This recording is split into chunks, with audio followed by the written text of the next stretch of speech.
Have a look at that. First dahlia planted of the year, which is quite exciting. It means spring is on its way. Now, this week was supposed to be a busy week, but due to conflict of scheduling errors, I'm going to be seeing Liz and Nigel next week to talk about their design, which I'm incredibly excited to share with you all.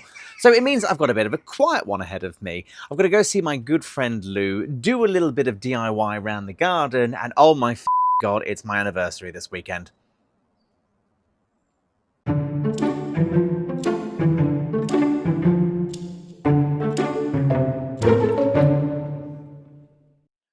One of the cons of making your very own weekly show is you forget very important family events, like birthdays, anniversaries in this case, or picking up your mother from the airport. It happens to all of us. But I figure if I combine the knowledge of showing you how to make your own gift, followed by giving it to my wife, not only have I made an amazing anniversary gift, but it's tax deductible.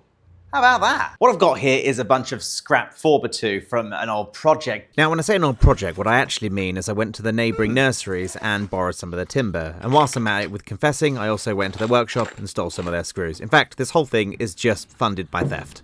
Sorry. This is the perfect size to make my very own miniature tiered planter. So not only will it look great, but it'll also work fantastic in creating different layers and heights with flowers. And I think that's the best anniversary gift anyone could get. Keen to forget I stole all this? Let's make it.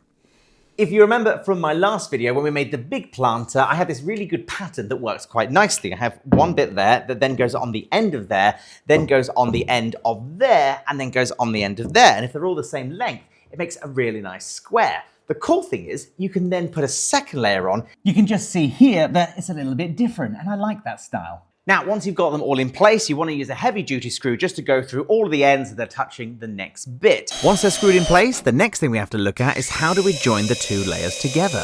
What you want to do is turn the whole thing upside down. And then, using a little drill bit, you want to make a hole, about 2 of those on each side. You don't want to drill all the way through, just enough so you can get about halfway or a third through the piece of timber, and all will be explained afterwards. Just make sure there's 2 in every length.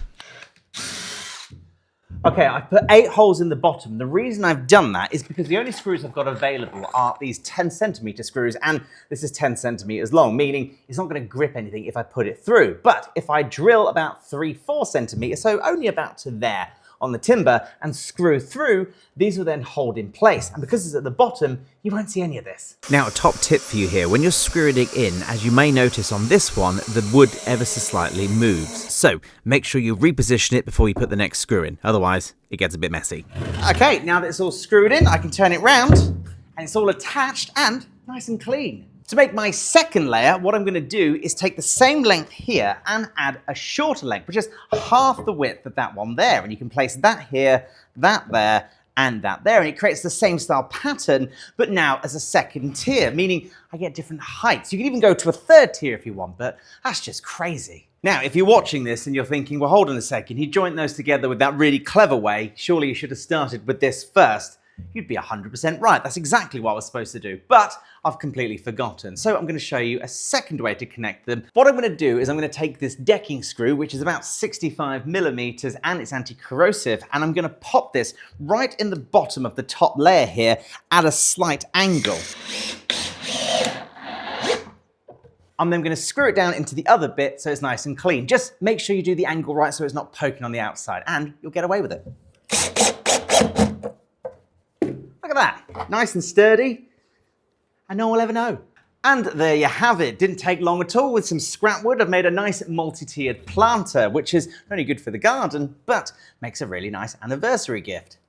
Sorry, Beth. One thing you may consider doing here is adding a floor in, and if you want to do that, the easiest way to do it is take a few little battens around the bottom and cut effectively a small piece of plywood or chipboard or whatever you've got available, and then put your liner on top. Just means when you lift it, none of the stuff goes through the bottom, it stays with the planter, and it's incredibly simple. So, now you know how to make your own planter. If you're concerned about any of the recent thefts I've just done, don't worry, it gets even worse than that. They have 6.5 million plants. I doubt they're going to miss a couple.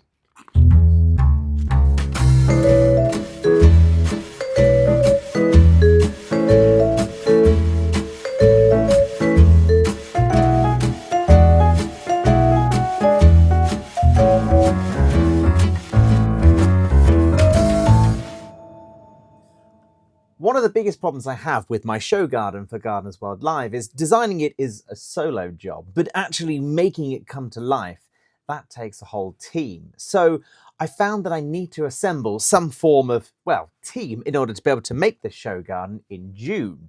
I thought to make a really big impact, what I should do is reach out to some of the much more bigger gardening personalities and see how they feel about it. So I'm going to get some emails done. It appears over the years I've been quite critical over other gardening presenters. Dear Monty. And therefore most of my emails started... Sorry, I said... with apologies. You can't tan as well as me. Dear Nick. Sorry, I said you didn't quite understand how make a meter works. Dear Mary Berry, you are a great baker. Please leave gardening alone. I'm not apologising for that one. Despite my best efforts, no one replied, but it might be down to the fact I did just guess their emails. I think I'm going to have to find someone less famous. Now, I've been asking quite a few people whether they would consider helping me with my show garden for Gardeners World Live, and it's been more no's than yeses, and by that I mean there have been no yeses and about 50 no's. So I'm having to kind of last resort it a little bit and go see someone who I think will help me, but I think I owe him an apology first. You see, about a month ago, I thought it'd be fun to do a little pop quiz on Today in the Garden. And one of the questions was a picture of Mark's face, and it said, "Who is this happy chappy?" And the options were Mark, John, Terry, and I can't remember, maybe Paul or something. But unfortunately, the name Mark only got something like 40%, and the name Terry was outvoted by almost 600 people. So people at his work have seen this and they can't help but think this is hilarious. And now they're calling him Terry. But I'm kind of hoping that the joke's worn down a bit now and everyone's forgotten about it because he wasn't best pleased at me for it. Maybe I could release a t-shirt range with his face on, or maybe mugs. And that way then everyone would remember his name is Mark. I think that could work. Keen to keep Mark on side, I decide not to mention any of this plan and just pop in and see him instead, in the hopes that everyone's forgotten this whole Terry ordeal. I'm here to see Mark. Terry, Ishi's here to see you. Clearly, they hadn't forgotten. Morning, Terry. And I was about to find out that he hadn't forgotten it either. I'm really sorry that they keep calling you Terry.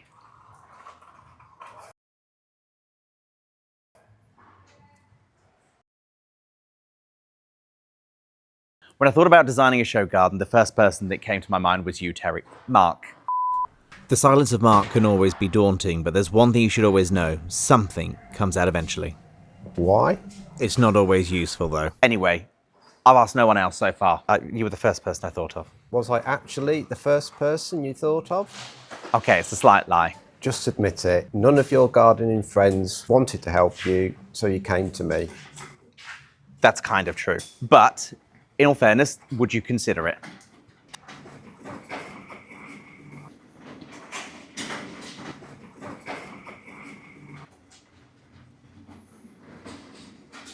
No. Really thought he was going to say yes. Okay. Are we done here? Whatever you do, don't put my face on a mug or a t-shirt. Now, I don't want to sound too optimistic, but I think Mark will be quite keen to join. I know it didn't sound like he was overly fond of the idea, but I think we'll convince him. The Mark box ticked, it was time to move on to the next person, and this one was even more challenging. It is 7:30 in the morning, and I'm on my way down south to sunny Margate to go see my good friend Lou Sanders. Now, she's got an idea that she wants to film with me. That's usually backwards code for I've got a job in the garden that I need you to do. She hasn't actually told me what it is, so I guess we'll find out. If you've ever watched Lou Sanders on TV and thought, wow, she's a bit outrageous and quirky, just be aware, it's not an act. This is genuinely what she's like in real life. I bought you some watermelon. Oh, thank you. You can have that one. Oh, okay. There's bite marks in this one. Nothing's perfect. So, Why have you brought me here today? I'd like an orchard. Like a whole orchard. Apples, pears, cherries, peaches. Okay. Well, I suppose we could do that over like the next few months or so. Wish, I do need it today. I need it today. Okay. Do you have any trees? No. So we need to go get some trees. I've got a tree. I've got a tree.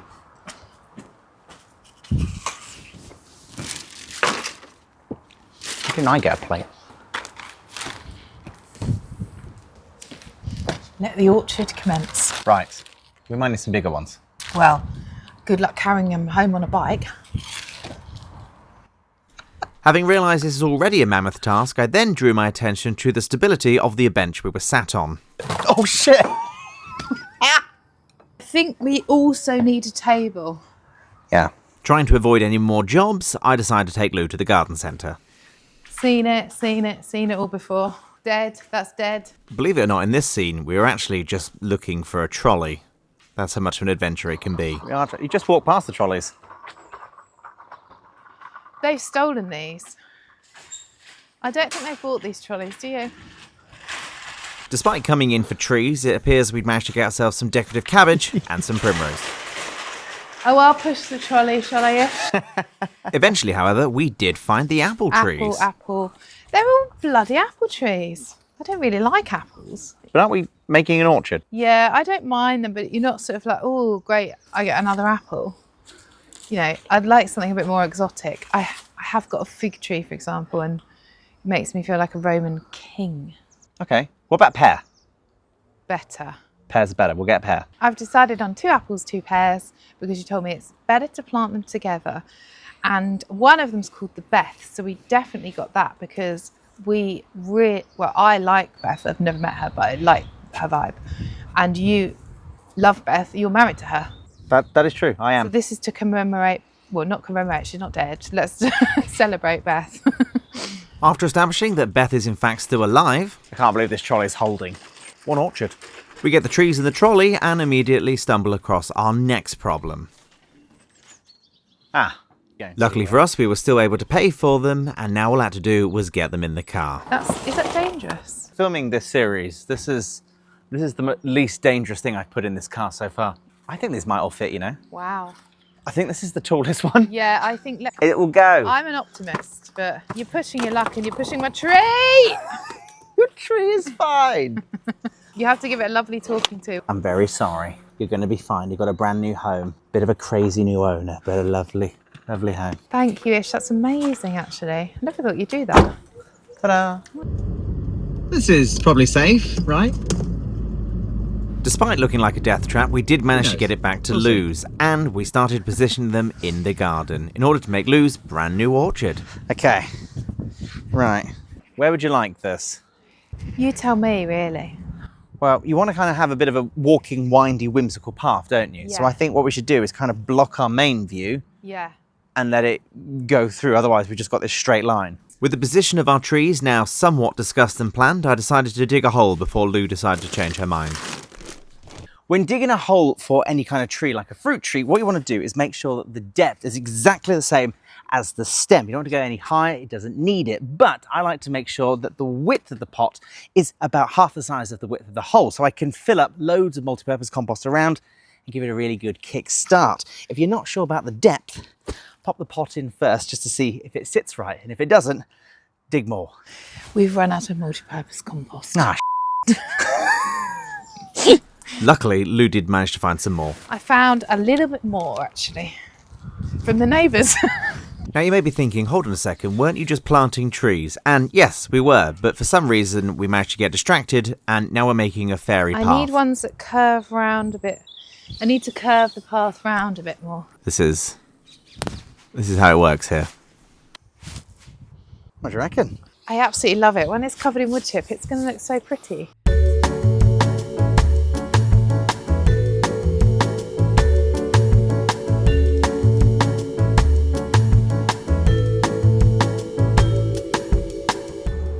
There's a massive space there where sort of been cleared for a greenhouse a few months ago.